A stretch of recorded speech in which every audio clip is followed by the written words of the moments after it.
नमस्कार मित्रों, मैं शशिकांत गुप्ता संकल्प क्लासेज के YouTube चैनल पर जनरल साइंस के महत्वपूर्ण टॉपिक भौतिक विज्ञान के साथ आप सभी का एक बार फिर से स्वागत करता हूं।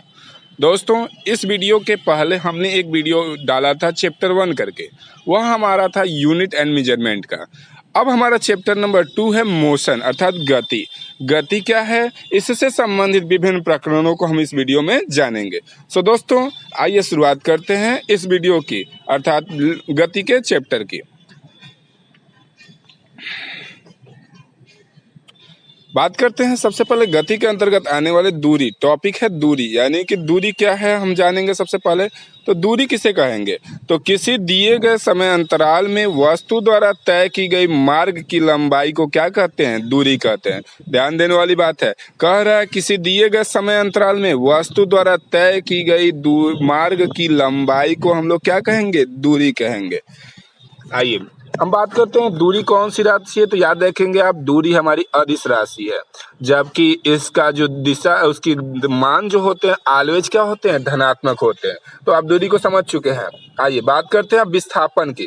विस्थापन और दूरी दोनों एक दूसरे के कोटि पूरक है। अगर देखा जाए तो वो दोनों लंबाइयां हैं, लेकिन उनमें भौतिकी रूप से अंतर है। कहता है कि एक निश्चित दिशा में दो बिंदुओं के बीच के लंबवत दूरी या न्यूनतम दूरी को क्या कहते हैं, विस्थापन कहते हैं। विस्थापन जो होता है सदिश राशि होता है, ध्यान दीजिएगा। इसके पहले हमने अदिश राशि बताया था, किसको, दूरी को, लेकिन विस्थापन क्या होती है, सदिश राशि होती है। इसका मात्रक क्या होता है, मीटर होता है। विस्थापन जो होता है धनात्मक भी हो सकता है, ऋणात्मक भी हो सकता है और शून्य भी हो सकता है, लेकिन दूरी केवल और केवल क्या होती है, धनात्मक होती है। आइए नेक्स्ट चलते हैं, चाल किसे कहेंगे। चाल किसे कहते हैं, तो याद रखेंगे वस्तु द्वारा प्रति सेकंड में तय की गई दूरी को क्या कहते हैं, चाल कहते हैं। चाल का अपना सूत्र होता है चाल बराबर दूरी बटा समय, और चाल जो होती है अदिश राशि होती है। क्यों, क्योंकि दूरी क्या है, अदिश राशि है। जबकि इसका मात्रक की बात करेंगे तो ऐसा ही मात्रक मीटर प्रति सेकेंड होता है। नेक्स्ट हम बात करते हैं वेग की। वेग किसे कहते हैं, याद देखिएगा, चाल और वेग भी एक दूसरे के कोटि पूरक हैं। तो वेग किसे कहेंगे, तो वेग है किसी वस्तु के विस्थापन की दर को या एक निश्चित दिशा में प्रति सेकंड चली गई वस्तु की दूरी को हम क्या कहते हैं, वेग कहते हैं। तो याद रखेंगे वेग क्या है, सदिश राशि है, और वेग का भी सूत्र होता है क्या चीज, विस्थापन बटा में समय। इसका एसआई मात्रक क्या होता है, मीटर प्रति सेकेंड। अब हम बात करेंगे त्वरण, यानी कि एक्सेलरेशन किसे कहते हैं। एक्सेलरेशन किसे कहेंगे, तो याद रखेंगे किसी वस्तु के वेग परिवर्तन की दर को क्या कहते हैं, त्वरण कहते हैं। अर्थात हमारा त्वरण क्या होती है, सदिश राशि होती है, जबकि इसका मात्रक क्या होता है, मीटर प्रति सेकेंड स्क्वायर। याद रखने वाली बात है। जबकि कहता है कि यदि समय के साथ वस्तु का वेग घटना शुरू हो जाए, यानी घटता है, तो त्वरण ऋणात्मक होता है, और इस घटना को हम लोग क्या कहते हैं, मंदन कहते हैं। नेक्स्ट चलते हैं गति में। हम देखेंगे सबसे पहले वृत्तीय गति, यानी कि वृत्तीय गति किसे कहेंगे, तो याद देखिएगा, जब कोई वस्तु किसी वृत्ताकार मार्ग पर गति करती है तो उसकी गति को ही हम लोग वृत्तीय गति कहते हैं। याद रखने वाली बात है कि यदि एक समान समय में गति करती है तो उस गति को एक समान वृत्तीय गति भी कहते हैं। लेकिन समरूप वृत्तीय गति एक त्वरित गति होती है, क्योंकि उसका वेग दिशा प्रत्येक बिंदु पर क्या होता है, बदलता रहता है। तो ध्यान देने वाली बात है यहाँ पे कि समरूप वृत्तीय गति त्वरित गति कहलाती है, क्योंकि उसका वेग और दिशा प्रत्येक बिंदु पर क्या होती है, बदलती रहती है।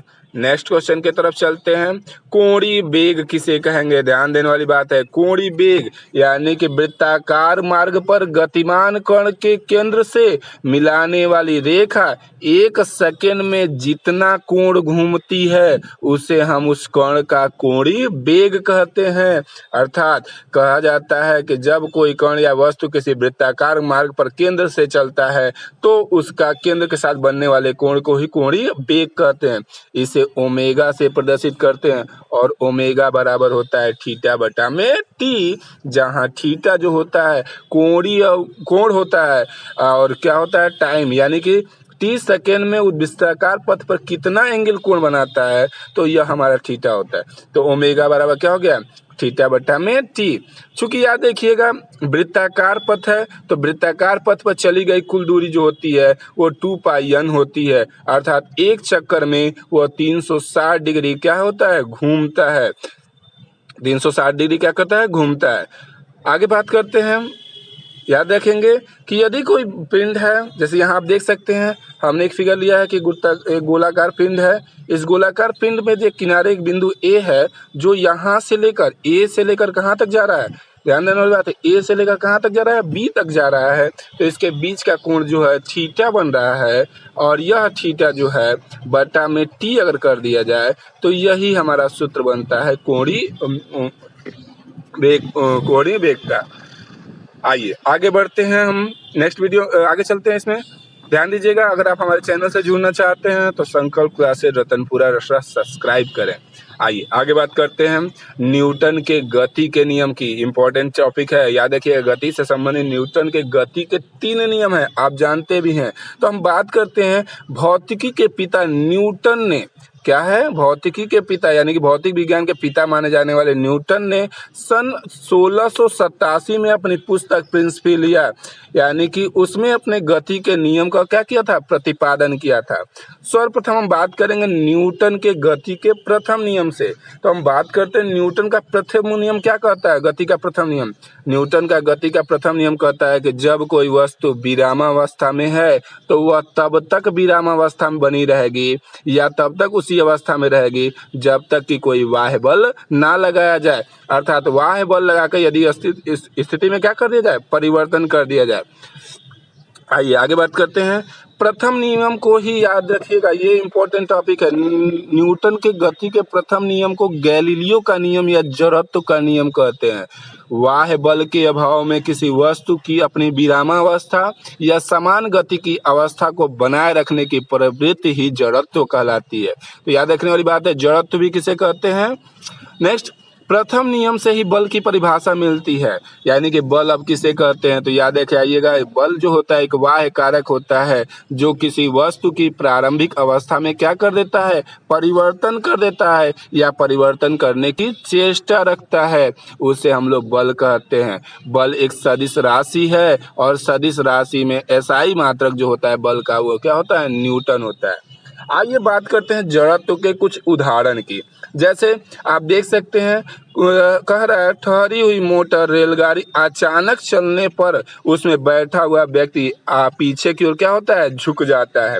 इसी प्रकार जड़त्व के दूसरे एग्जाम्पल को देखते हैं, कहता है कि जड़त्व जो हो दूसरा कहता है कि चलती हुई मोटर कार के अचानक रुकने पर उसमें बैठा हुआ व्यक्ति आगे की ओर झुक जाता है।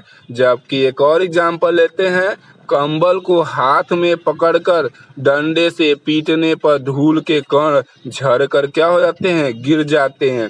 ये जड़त्व के आपके कुछ एग्जाम्पल थे। अब हम बात करेंगे संवेग किसे कहते हैं, अर्थात मोमेंटम किसे कहते हैं। ध्यान रखने वाली बात है, मोमेंटम किसे कहते हैं तो किसी वस्तु के द्रव्यमान और वेग के गुणनफल को ही हम क्या कहते हैं, संवेग कहते हैं। संवेग का सूत्र याद रखेंगे, संवेग जो होता है वेग गुणे द्रव्यमान होता है या द्रव्यमान गुणे वेग होता है। यह एक सदिश राशि है और इसका मात्रक किलोग्राम मीटर प्रति सेकंड होता है। ये आपके न्यूटन से संबंधित प्रथम नियम थे। आइए अब बात करते हैं न्यूटन के द्वितीय नियम की। द्वितीय नियम जो होता है याद रखेंगे आप कि किसी वस्तु के संवेग परिवर्तन की दर उस वस्तु पर आरोपित बल के समानुपाती होती है तथा परिवर्तित बल की दिशा में होती है। अतः हम कह सकते हैं कि संवेग परिवर्तन की दर जो होती है वह बल के क्या होती है, अनुक्रमानुपाती होती है। इसे हम न्यूटन का प्रथम नियम कहते हैं।